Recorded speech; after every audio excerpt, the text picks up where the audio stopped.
Muy buenos días para todos y bienvenidos a este nuevo episodio de Poder Latino Coaching. Y hoy vamos a estar hablando de captaciones, captaciones inmobiliarias para todos los que están en el mercado inmobiliario. Es el tema más importante de cuando uno habla de justamente del mercado inmobiliario, ¿no? Porque básicamente es el momento de la verdad, ¿no? O sea, básicamente si esta parte la hacemos bien, ¿sí? O sea, el resto viene solo, ¿no? Y ¿por qué es tan importante la captación? Porque, bueno, cuando nosotros tenemos la captación, cuando tenemos la propiedad, tenemos el control del negocio, ¿no? Entonces, tenemos la relación con el propietario, pero también tenemos el control de quién viene, o sea, a pedirnos servicio por esa propiedad. Es una forma de publicidad, ¿no? Porque en definitiva nosotros lo que estamos haciendo es una publicidad, que es publicitando una propiedad, y a partir de eso nos viene el cliente, ¿no? Y hay dos formas de captar, ¿no? En exclusiva o en compartida. Y siempre la recomendación es captar en exclusiva, aunque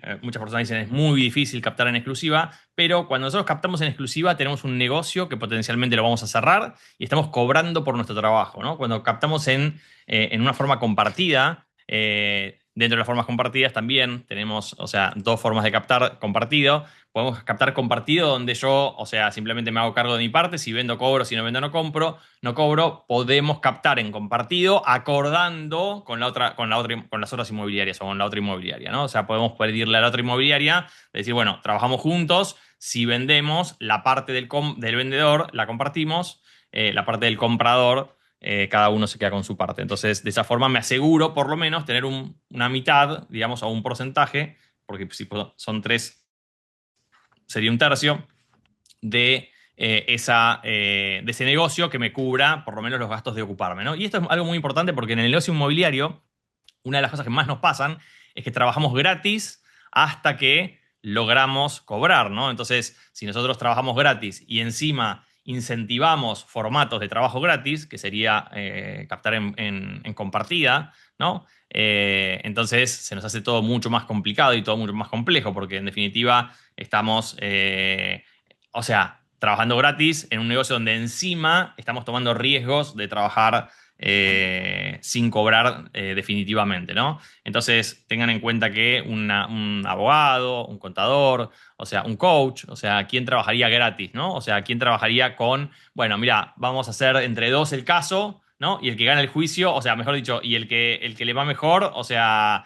le pago y el otro no le pago, ¿no? ¿Qué abogado trabajaría de esa forma? ¿O qué contador? ¿O qué otra profesión lo haría, ¿no? Entonces, esto se ha transformado en algo que, de no trabajar en exclusiva en Argentina específicamente, porque en Estados Unidos se trabaja solamente en exclusiva, porque básicamente el mercado se ha ido como deformando, ¿no? Es decir, como que, bueno, no tengo nada, entre que me den un poco y nada, prefiero que me den algo para hacer, ¿no? Y acá viene mucho el tema de la parte personal, ¿no? O sea, no sé si vos querés contar, Lu, anécdota de cuando nosotros recién empezamos a trabajar, el tema de cobrarle a los clientes, ¿no? O sea, cuando Ay, recién sí. empezaste, ¿qué pasaba con cobrarle? ¿Te pagaban los clientes o no te querían pagar los propietarios? Estamos hablando, ¿no? Cuando captabas. No, claro, los propietarios no quieren pagar y yo, obviamente, muy inexperiente, con tal de tener la propiedad, no me importaba, o sea, que no me paguen. Yo decía, bueno, me va a pagar la otra punta, el comprador, ¿no? Entonces, en ese momento el mercado estaba súper mal y bueno, hacíamos alquileres, pero me daba vergüenza plantear el tema del honorario y mira, me había olvidado eso. Yo hoy lo digo con mucha seguridad y lo defiendo porque sé el trabajo que implica, que mucha gente no lo conoce o lo subestima, pero sé el trabajo que implica y el tiempo y la negociación. Ayer yo estuve, por ejemplo, hablando hasta, bueno, es una persona conocida, ¿no? Pero si no hubiera sido conocida también, pero estuve hasta las 9 de la noche hablando sobre negociar. Hoy a las 8:30 también seguimos con la misma charla. O sea, no hay, también mostré una propiedad ayer. Bueno, como que exige ciertos sacrificios, dejar de ver a mi nena, bueno, eso, ¿no? Y sé lo que vale el trabajo, sé realmente lo que vale el tiempo, el trabajo, y después estoy convencida del negocio, ¿no? Del buen resultado del negocio. Entonces, como yo defiendo la negociación, también tengo que defender mis honorarios y eso muestra la integridad y la importancia, ¿no? Que uno se da, porque si uno, bueno, dale, dale, no me pagues, es como que no impone ningún tipo de autoridad ni de seriedad. Claro. Y o sea, Andrés, me gustaría tomar este tema de la confianza en uno mismo, ¿no? Pero ¿cómo te sentías vos en el momento, Lu, cómo te sentías vos en el momento de ir a captar esa propiedad? De nuevo, cuando recién arrancabas, estabas haciendo tus primeros pasos en el negocio, ya hace muchos años, más de 10, Y 15 no, y años. bueno, con muchos nervios, por supuesto, y con miedo a que no me la den. Después, una vez que fui conociendo cómo era la cosa y que los propietarios más o menos todos están en un molde, algunos se puede salir, que esos son los mejorcitos, pero todos están más o menos en una misma dinámica, ya uno sabe cómo moverse.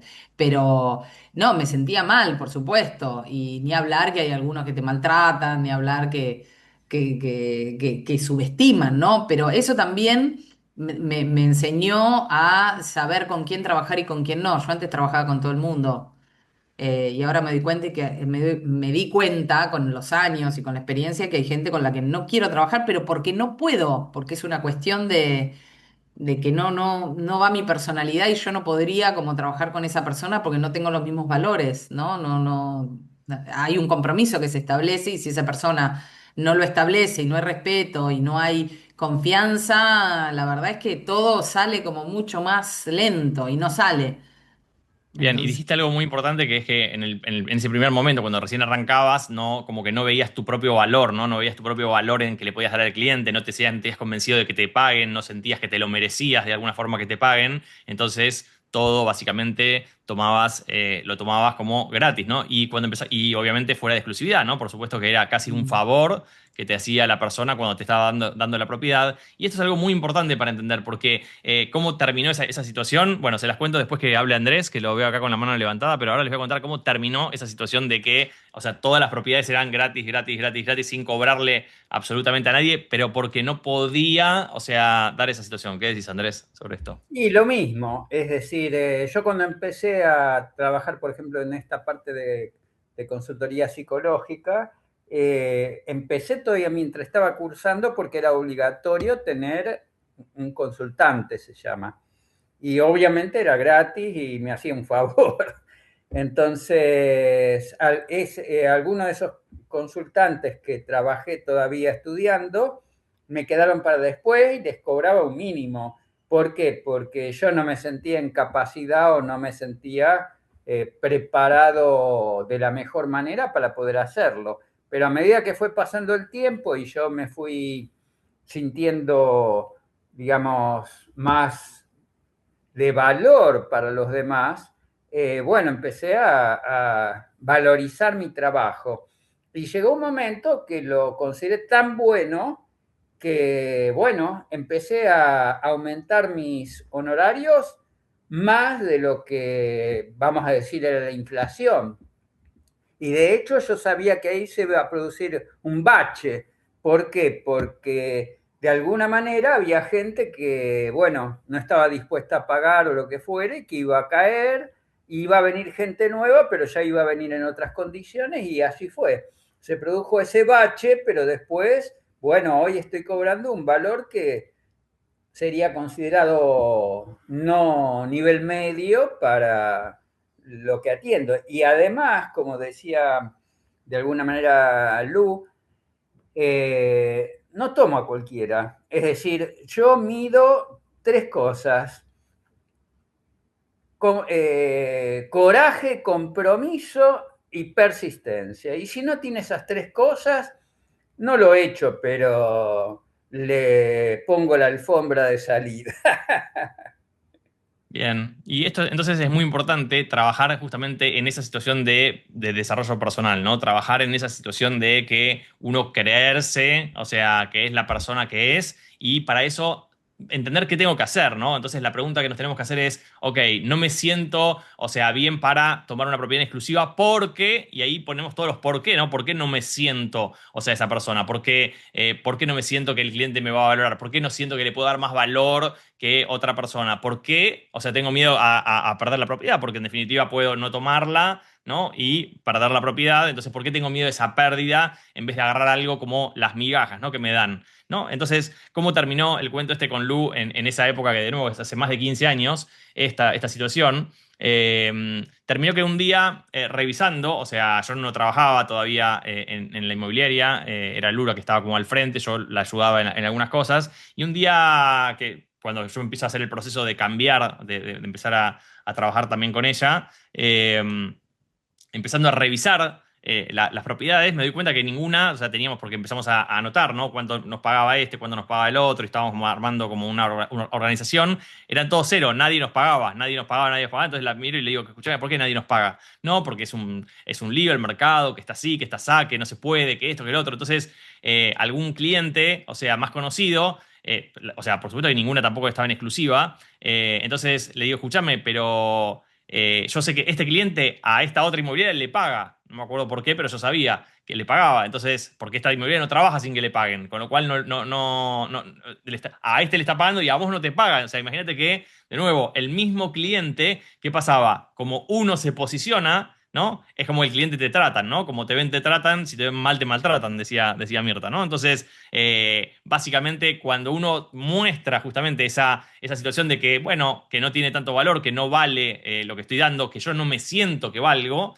entonces el que está enfrente de alguna forma lo detecta y muchas veces se aprovecha, ¿no? Entonces, en ese momento le dije a Lu, escúchame, mira, a partir de este mismo instante, no podemos trabajar con nadie que no nos pague. O sea, no podemos trabajar con alguien que no nos pague. No trabajamos. O sea, no, bueno, pero vamos a perder todas las propiedades.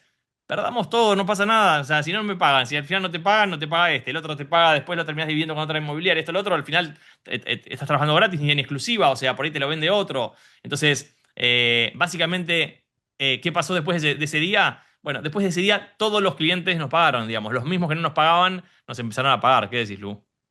Distinto es cuando ya acordamos los honorarios y después entramos en una negociación y nosotros decidimos ceder parte de los honorarios si es que la negociación no está muy, muy, muy, muy justa y se cae. Entonces, ahí uno tiene como la potestad de decir, bueno, te cedo un poco para tratar de cerrar, porque lógico, o sea, en ese momento si está justo con la plata y el otro no quiere ceder, es como que entre los gastos, el escribano y bla, bla, bla, uno está en la potestad de ceder, pero ese es como el último, último, último paso. Pero siempre hay que acordar que uno cobra por su trabajo. Esto es básico en cualquier rubro. O sea, uno no trabaja de onda.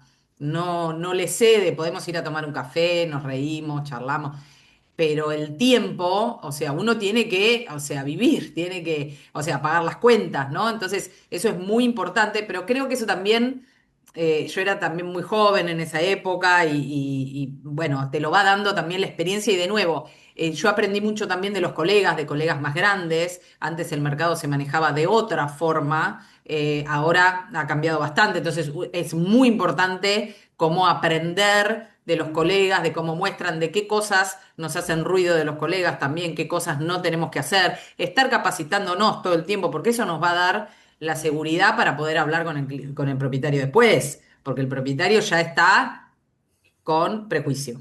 Antes de que vayamos ya a ver qué me va a decir, qué me va a pedir, Entonces, uno tiene que tener como esa seguridad y eso, ¿qué lo da? La capacitación, la experiencia, las ventas realizadas, la confianza de otros clientes, ¿no? Todo eso como que nos va fortaleciendo para poder tener esa charla con el cliente.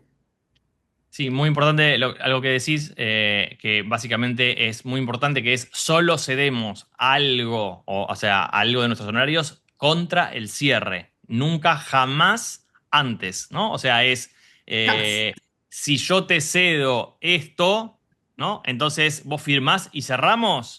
Cuando la Claro. respuesta, o sea, solamente en ese caso, no es antes. No, bueno, vos me tendrías que dar esto, lo otro. Mira, escúchame, vos querés cerrar la venta o negociar los honorarios. ¿Querés vender al mejor precio posible o negociar los honorarios, ¿no? O sea, Sí, igual te digo una cosa, quien más espera que cedas el honorario no es el propietario, es el comprador. ujú. El comprador ya, o sea, ya te ve y ya está esperando no pagarte. porque, Ujú. porque tiene que comprar la casa. Entonces está pagando, te está pagando a vos, pero en realidad, gracias a vos, eso es lo que tenemos que transmitir, que gracias a nosotros, el camino hacia esa casa es mucho más corto, es mucho menos doloroso, es mucho más fácil, ¿no? Eso es lo que tenemos que vender. Primero nos vendemos nosotros y después vendemos nuestro trabajo. Primero nos acercamos al cliente, primero nos hacemos amigos, ganamos la confianza y después ya llega, digamos, es como que nos pagan con gusto. Ese sería, yo diría que es mi objetivo hoy, después de la experiencia, es lograr que me paguen con gusto, ¿no?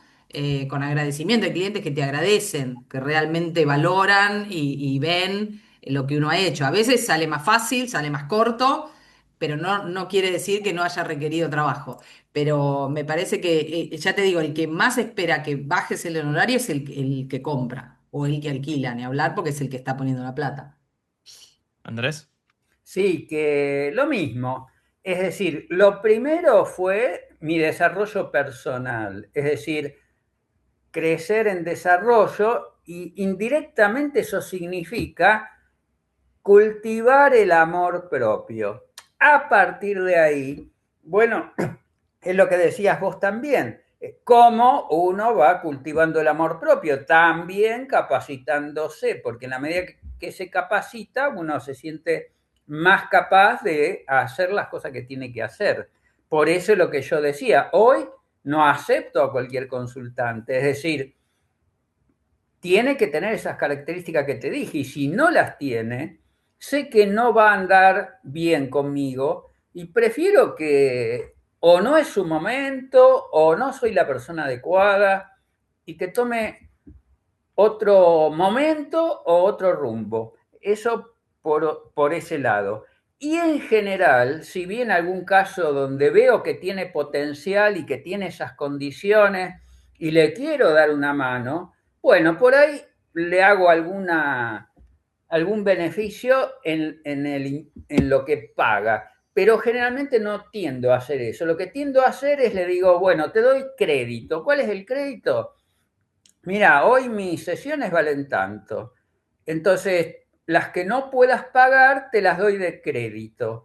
Y como yo sé que va a crecer porque tiene las condiciones y tiene las ganas, o sea, tiene coraje, compromiso y persistencia, sé que me las va a poder pagar después y en muchos casos así ha sido. Pero me las paga el valor de lo que vale la sesión en el momento que me las paga. Bien, excelente. Y vamos a ir a la estructura de la captación. Básicamente, una de las mayores diferencias entre una persona amateur, o sea, un vendedor, un broker amateur, y uno profesional, es cómo estructura la captación, ¿no? O sea, ¿y cómo estructura significa esto? Si cada vez que lo haces de una forma distinta, lo haces como te parece, digamos, o sea, tenés justamente una parte para ordenar. Tiene que haber justamente una estructura, ¿no? Y la estructura y el proceso que nosotros usamos es dividir el proceso justamente en dos entrevistas, ¿sí? Hay dos reuniones distintas y cada una con un objetivo distinto, ¿no? Entonces, básicamente tiene una lógica como muy clara que es que no puedes diagnosticar y prescribir, ¿no? En la misma conversación, ¿no? O sea, una reunión es de diagnóstico y la otra es de prescripción, que es decir, qué hacer. Es donde le damos y le decimos qué hacer a esa persona, ¿no? Entonces, básicamente, esa primera entrevista, ¿sí? Tenemos que pensar que es para entender al propietario y para crear una necesidad, ¿sí? De que trabaje con nosotros. Acuérdense que hay siempre dos ventas, ¿no? La venta de la propiedad y la venta de nosotros. ¿Por qué hacerlo con nosotros? ¿No? Y esto aplica a casi cualquier negocio que sea de consultoría, digamos, donde estamos hablando uno a uno con el cliente, ¿no? O sea, el producto muchas veces lo puede vender cualquiera, entonces, ¿por qué comprarlo conmigo? ¿No? Entonces, esa primera entrevista no es para tasar la propiedad, no es para hablar del precio, ¿sí? Y no es para prometer la venta, ¿no? O sea, esto es muy importante porque muchas veces el cliente dice, hola, sí, ¿cuál es el precio? ¿No? O sea, que es lo único que le interesa a él, por supuesto, él quiere saber, o sea, tiene la ansiedad de, o sea, cuánta plata tiene en la mano, ¿no? Entonces, esa primera entrevista es básicamente para generar confianza, para comprender la situación general de la propiedad, para calificar al propietario. Nosotros tenemos que calificar al propietario. Lulo dijo que no trabajamos con cualquiera, ¿no? Y tenemos que evaluar, así como evalúa Andrés a los consultantes de él, ¿no? Básicamente, nosotros tenemos que calificar al propietario también con estas, usamos el NURC, ¿no? Necesidad, urgencia, realismo y capacidad, ¿no? O sea, necesidad, que tenga necesidad de la venta, no que no necesite vender. Que diga que no necesita vender no significa que no necesite. Ojo con las palabras, que tenemos que leer bien al cliente, ¿no? Pero no necesito vender significa no quiero bajar el precio muchas veces, ¿no? O sea, pero tiene que tener necesidad. ¿Y cómo detectamos esa necesidad que tenga el cliente? Bueno, la detectamos básicamente porque tiene un plan de acción concreto con la venta de la propiedad. ¿Para qué? El para qué, siempre decimos el por qué, ¿para qué quiere vender, no? ¿Por qué quiere vender su propiedad? ¿La quiere vender porque se quiere mudar? ¿Cuándo se quiere mudar? ¿Se quiere mudar porque empieza el colegio los chicos? ¿Se quiere mudar porque quiere hacer otra inversión? ¿Se quiere mudar porque tiene que estar más cerca del trabajo? Entonces, detectar esa necesidad del cliente es muy importante porque si no tienes necesidad, vamos a estar trabajando con alguien, ¿no? Que no tiene ganas, que no tiene interés, y les habrá pasado a muchos que tienen la casa, pero nunca acepta la propuesta, nunca quiere, nunca puede, nunca puede mostrar, nunca puede abrir, nunca puede, no hace las modificaciones, ¿no? Entonces, urgencia, la U, urgencia. Urgencia es que tiene un plazo. No le da lo mismo vender ahora o dentro de 3 años. Si le da lo mismo vender ahora y en 3 años vamos a tener siempre problemas, ¿no? O sea, vamos a estar siempre lidiando, ¿no? Con esa situación de que, o sea, no tiene la urgencia, ¿no? Realismo, ¿qué es realismo? ¿No? Una persona que quiere comprar, vender su propiedad un 30% por arriba del valor de mercado, no tiene realismo, ¿no? No tiene un realismo de la transaccionalidad. Para tener realismo tiene que entender cómo está el mercado, que se lo podemos contar nosotros, digamos, pero tiene que tener realismo de que su propiedad se vende al precio que se vende y no al precio emocional que el cliente quiere, ¿no? O sea, mirá, estoy vendiendo un fitito, ¿no? Y yo me quiero comprar una Ferrari, digamos, la verdad, y quiero que me alcance, ¿no? Entonces, por más que vos quieras vender tu fitito al precio de una Ferrari, o sea, no te lo va a comprar nadie. Entonces, cuando no hay realismo, tenemos como dos caminos. Tratar de mostrarle al cliente para que vea cómo está el mercado y cómo está la situación y cuál es la verdad de su propiedad, porque el error más grande es captar una propiedad fuera de precio, ¿no? O sea, nosotros decirle, sí, sí, sí, te la voy a vender, porque pensamos que el cliente, de nuevo, el cliente que le da la propiedad al que le dice al vendedor que le dice que se la va a vender más caro, es un cliente que no nos sirve, digamos, ¿no? O sea, es un cliente que justamente no tiene realismo, tiene esa magia de que alguien se la va a vender a un precio real, ¿no? Y nosotros lo que tenemos que hacer es traerlo al cliente y dejarlo en ese lugar. Y si no, si el cliente quiere igual publicarlo a ese precio, decirle, mira, o sea, dos opciones. Una, lo publicamos al valor que vos querés, pero en una semana, no en un mes, en 2 meses, en una semana, si no vino nadie, lo vamos a bajar a este precio. Y si en otra semana no viene nadie, lo vamos a bajar a este otro precio. Y si él se compromete a esa escalera de bajada hasta que empiecen a venir consultas, entonces se la podemos tomar. Pero si no, dejamos que otra inmobiliaria haga el esfuerzo de no venderle, que quede mal, ¿no? Y nosotros lo llamamos a los 3, 4 meses y le preguntamos, hola, ¿la vendiste? No, bueno, y ahí seguimos. ¿Qué decís, Lu? Estás en mute, Que, sí. sí, sí, perdón.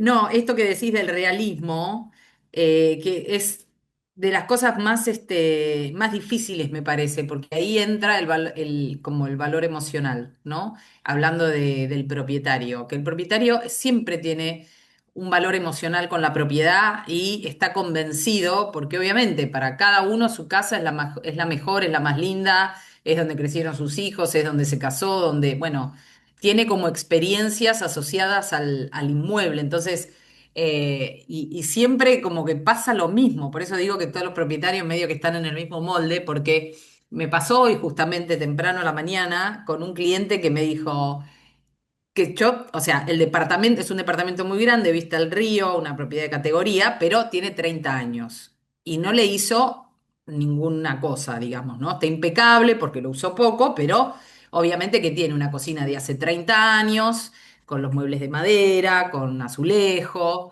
tiene alfombras, bueno, entonces yo que me imagino que la persona que va a ir a vivir ahí, lógicamente va a bajar, le va a hacer una oferta para remodelar todo ese departamento, hacer la cocina nuevo, levantar los pisos. Entonces él enseguida dijo, no, no, no, no, no, el departamento está perfecto. que no me vengan con ofertitas porque esto está habitable. Entonces yo le dije, mirá, propietario, sí, está habitable, es de lujo esto. Escúchame, la persona que va a venir a comprar esto está en condiciones, pero le va a querer remodelar la cocina. Esto le va a salir, no sé, $10.000, ponele, depende de lo que quiera hacer, pues encima es una cocina grande. Tenés que levantar estas alfombras que están muy percudidas. Está habitable, pero es una propiedad que necesita hacer mejoras. Entonces te van a bajar el precio para hacer esas mejoras. Entonces, uno tiene que estar como con el casco puesto, porque siempre una piña va a recibir y va a decir, no, y vos que querés bajar, y vos no, entonces espero, entonces no lo vendo, entonces se lo doy a otro. Pero la realidad es que uno va preparando también, el tipo se queda pensando en eso. Porque es lo que va a pasar, es lógico, es un lugar que tiene mucho tiempo y los compradores que van a ir ahí, que seguramente lo vamos a vender bien, van a querer hacer reformas, no se van a quedar con una cocina con mueble de madera de hace 30 años. Entonces, es importante como digamos, desemocionalizar lo más posible al propietario. Una vez que ya está fuera de su emocionalidad o un nivel más abajo, ahí es todo mucho más fácil. Bien. Entonces, seguimos con la primera entrevista y esto es un poco lo que dice Lu. Entonces, necesidad, urgencia, realismo y capacidad. ¿Qué es la capacidad? Bueno, básicamente la capacidad es cuando nosotros evaluamos si la persona puede vender, ¿no? O sea, por ejemplo, muchas veces nos pasa que nosotros hablamos con es un matrimonio, ¿no? Están separados y, o sea, necesitas el ok de las dos partes y por ahí una parte quiere vender, la otra no quiere, o una herencia, varios hermanos, ¿no? O sea, eso también es muy, muy común de ver que, o sea, son varios hermanos y tres quieren vender, pero uno no quiere vender o no se ponen de acuerdo con el precio, ¿no? O sea, tres están con un precio y uno está que quiere más y quiere más y quiere más y siempre quiere más. Y estamos, o sea, siempre dando vueltas con esa situación. Entonces, o la capacidad legal, ¿no? Por supuesto, si tiene, o sea, si no tiene, la propiedad no tiene algún tipo de restricción para la venta. Entonces, siempre tenemos que entender que con la persona con la que estamos hablando o con el grupo, quienes son los propietarios, tienen la capacidad de hacer esa venta y no hay problemas. Porque si no, de nuevo, trabajamos y básicamente después no logramos el trabajo, ¿no? Cuando viene el comprador no logramos, o sea, nunca hacer la transacción, ¿no? Entonces, en esta primera entrevista, ¿sí? La vamos a dividir siempre en tres partes, ¿no? O sea, y la primera parte va a ser la parte de donde hacemos la empatía con el cliente, ¿no? Donde llegamos, nos presentamos, hablamos, o sea, justamente de qué es lo que el cliente está necesitando, ¿sí? O sea, hacemos las preguntas, el por qué quiere vender, el qué quiere hacer con el dinero, para qué está haciendo la venta, entendemos un poco su contexto, ¿no? El contexto familiar, dónde se va a mudar, qué va a hacer. O sea, como que en esos primeros 20 minutos es que el cliente hable. Recuerden que si nosotros hablamos demasiado, estamos en el lugar incorrecto. Siempre tiene que hablar el cliente, ¿no? En los segundos 20 minutos que vamos a hacer, en los segundos 20 minutos lo que vamos a hacer es presentar nosotros cómo está el mercado, ¿sí? ¿Cómo está el mercado? ¿Cuál es la situación de mercado? Para eso podemos usar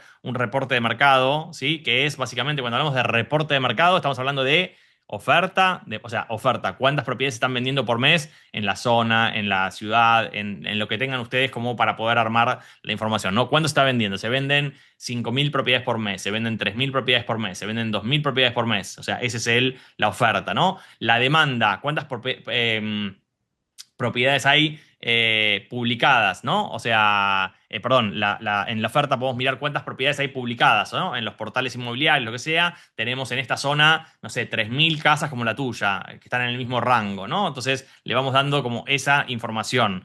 La demanda es cuánto se vende, ¿no? Se vendieron este mes tantas propiedades, entonces tengo publicadas 100.000 propiedades y se venden, no sé, 5.000, ¿no? Entonces se vende el 5%, ¿no? Entonces le digo, mira, de todo lo publicado se vende solamente este pedacito, ¿no? ¿Cómo están los precios? ¿Los precios vienen al alza o vienen a la baja? O sea, ¿vienen subiendo los precios o vienen a la baja? ¿Estamos en un mercado de compradores o en un mercado de vendedores? ¿Qué significa mercado de compradores o mercado de vendedores? El mercado de compradores es cuando, de nuevo, hay mucha oferta y poca demanda, ¿no? Entonces el que define el precio es el comprador, ¿no? O sea, y cuando hay mucha demanda y poca oferta, ¿no? Entonces el que define el precio es el vendedor, ¿no? O sea, entonces, si nosotros le explicamos que hoy él, por ejemplo, si es el que tiene la casa para vender, no define el precio, pero yo pongo el precio que quiero. No, no, no.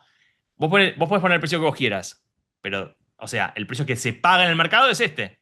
Entonces, si se paga 100 y vos lo podés 120, vos podés ponerlo a 120, ¿sí? Pero no lo vas a vender. ¿Vos querés ponerlo a 120 o querés venderlo?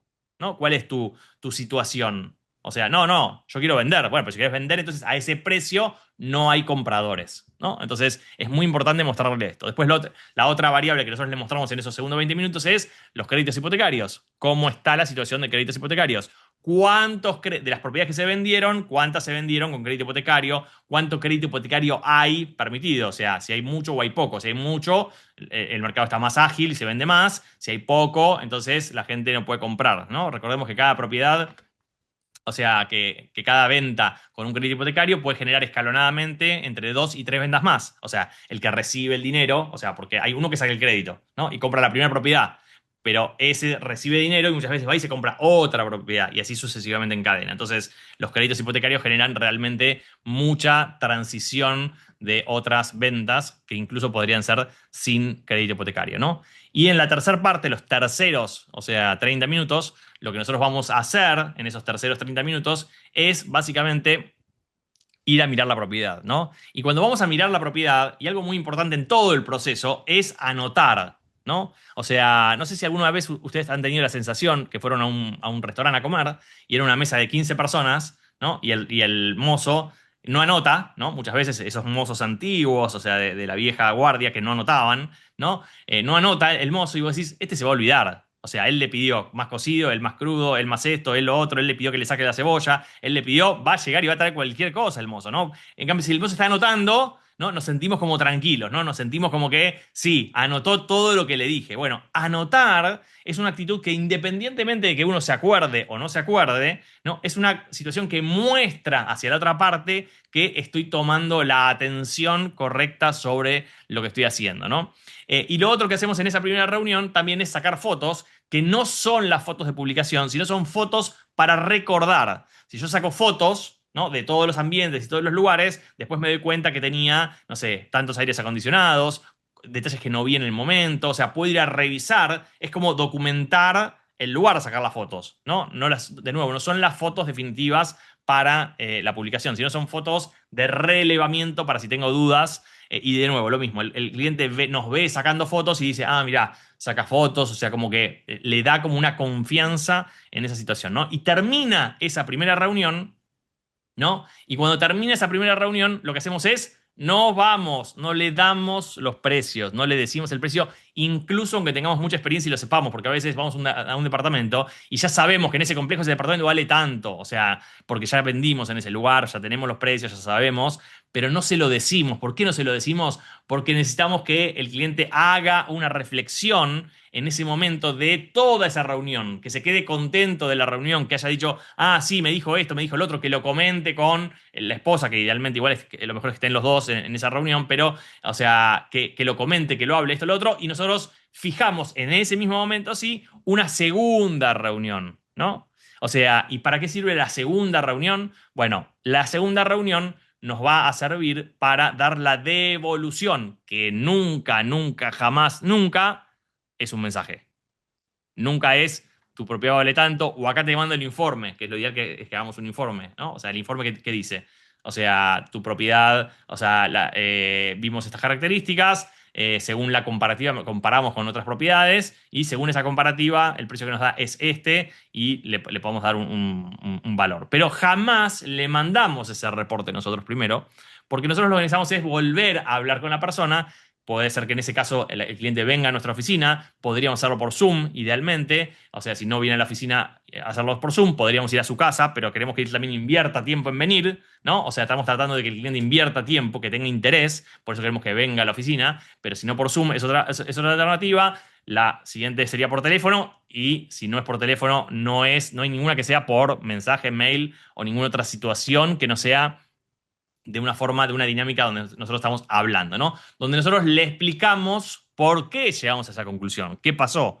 Y además de eso, generamos el feedback del cliente. Si yo, de nuevo, le mando un mensaje, me dice, ok, gracias, te llamo, nunca podemos, no tenemos, o sea, situación. En cambio, si yo tengo al cliente acá y le digo, mira, de acuerdo al relevamiento, vamos a posicionar tu propiedad en este precio, posicionar, no, o sea, poner el precio, sino posicionar en los portales en este precio, porque hay departamentos similares, esto y lo otro, en estos rangos de precio, ¿no? Entonces, le explicamos el proceso y él nos va a decir, le vamos a dar la cara.